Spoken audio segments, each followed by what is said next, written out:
আদানি ধাক্কা সামলে কিছুটা ঘুরে দাঁড়িয়েছে শেয়ার বাজার। ঘুষকাণ্ডের জেরে আদানি গোষ্ঠীর শেয়ারে পতন জারি থাকলেও ঊর্ধ্বমুখী হয়েছে সেন্সেক্স। আজ বাজার খুলতেই ঘুরে দাঁড়ালো নিফটিও।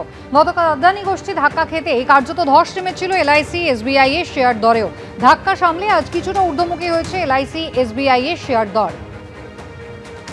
কথা বলবো বিশেষজ্ঞ অর্ঘ্য মিত্র রয়েছেন আমাদের সঙ্গে টেলিফোন লাইনে। অর্ঘ্যবাবু, গতকাল মধ্যবিত্তের কপালে চিন্তার ভাঁজ পড়েছিল যে আদানি কাণ্ডের জেরে তাদের পকেটে টান পড়বে কিনা। আজ সকাল থেকে বাজার কিছুটা ঘুরে দাঁড়ানো, সেটা কি স্বস্তির কারণ?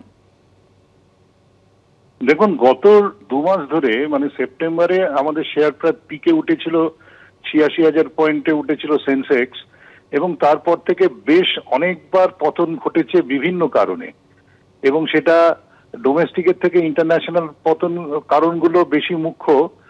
কারণ বিদেশে যুদ্ধের ব্যাপার, আমেরিকার ইলেকশন, ডলারের রেট এবং ফেডারেল রিজার্ভের ইন্টারেস্ট রেট কমানো, তার সাথে কিছু আমাদের এখানকার ঘরোয়া ব্যাপারও ছিল। যেমন গতকাল একটা আদানি কাণ্ডের জন্য বেশ কিছুটা পতন ঘটেছিল।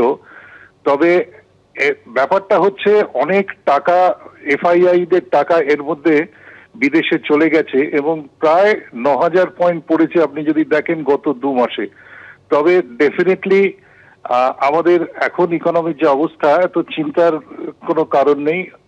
ঘুরে দাঁড়াচ্ছে, মাঝে মাঝেই ঘুরে দাঁড়াচ্ছে। আজকে যেমন কিছুটা ঘুরে দাঁড়িয়েছে এবং ভবিষ্যতেও নিশ্চয়ই ঘুরে দাঁড়াবে বলে আমি অন্তত আশা করি। কারণ অন্যান্য বিশ্বের অন্যান্য জায়গা থেকে আমাদের পরিস্থিতিটা এখন অনেকটা মানে স্টেবল আছে, যদিও সাম্প্রতিক অতীতে আমাদের কিছুটা চিন্তা ছিল। এবং ডেফিনেটলি আমার মনে হয় যে সামনের ডিসেম্বর মাসে আরবিআই কি নীতি নির্ধারণ করে এবং ইন্টারেস্ট রেটের কি পরিবর্তন করে, আমার তো মনে হয় কয়েক মাসের মধ্যে আবার আমরা পুরনো দিনের অবস্থায় চলে যাব। তবে সাধারণ মধ্যবিত্তের জন্য আমার মতামত, এই যে সময়টা যাচ্ছে এখন নানান রকমের চেঞ্জ হচ্ছে সেন্সেক্সে, এনএসিতে, কাজেই খুব ধীরে সুস্থে পদক্ষেপ নেওয়া উচিত। এবং কিছু ভালো শেয়ার যেটার দাম এখন কমেছে গত 2 মাসে, সেখানে একটু বুঝে শুনে যদি ইনভেস্ট করা যায়। কোনো র্যাশ ইনভেস্টমেন্ট এখন করা উচিত নয়। যা কিছু করবেন ভেবে চিনতে, এবং ডেফিনেটলি আমার মনে হয় কয়েক মাসের মধ্যে আবার পরিস্থিতিটা আর একটু বেটার হবে। যেটা আমরা 2 মাস আগে যেখানে আমরা ছিলাম সেখানে অতটা না হলেও বেশ কিছুটা উন্নতি হওয়া উচিত। ধন্যবাদ। মার্কিন মুলুকে ঘুষের অভিযোগে বিদ্ধ শিল্পপতি গৌতম আদানি এবং তার ভাইপো সাগরের বিরুদ্ধে গ্রেফতারি পরোয়ানা জারি করেছে নিউ ইয়র্কের জেলা আদালত।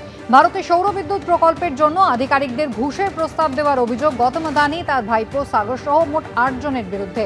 5টি মামলা দায়ের হয়েছে। মার্কিন লগ্নিকারীদের বিনিয়োগ টানতে শেয়ারে জালিয়াতি করেছে আদানি গ্রুপ। চুক্তি সুনিশ্চিত করতে ভারতীয় আমলাদের 2,237 কোটি টাকা ঘুষের প্রস্তাব দেওয়া হয় গৌতম আদানিদের বিরুদ্ধে, এমনটাই অভিযোগ নিউ ইয়র্কের ইস্ট ডিস্ট্রিক্টের অ্যাটর্নি জেনারেলের। গোটা ঘটনায় জেপিসি দাবি, কংগ্রেসের অভিযোগ করলেই তা সত্যি হয় না।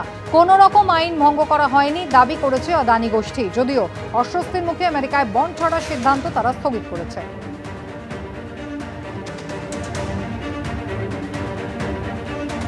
আর এই ঘুষকাণ্ডে আমেরিকায় গ্রেফতারি পরোয়ানা জারির পর আরো বিপাকে পড়ল আদানি গোষ্ঠী। এবার আদানি গোষ্ঠীর সঙ্গে একাধিক চুক্তি বাতিলের ঘোষণা করল কেনিয়া। বিদ্যুৎ ক্ষেত্রে $776 মিলিয়ন চুক্তি বাতিলের ঘোষণা কেনিয়া সরকারের। দেশের প্রধান বিমানবন্দরও আদানি গোষ্ঠীর হাতে তুলে দেওয়ার প্রক্রিয়া রদের নির্দেশ।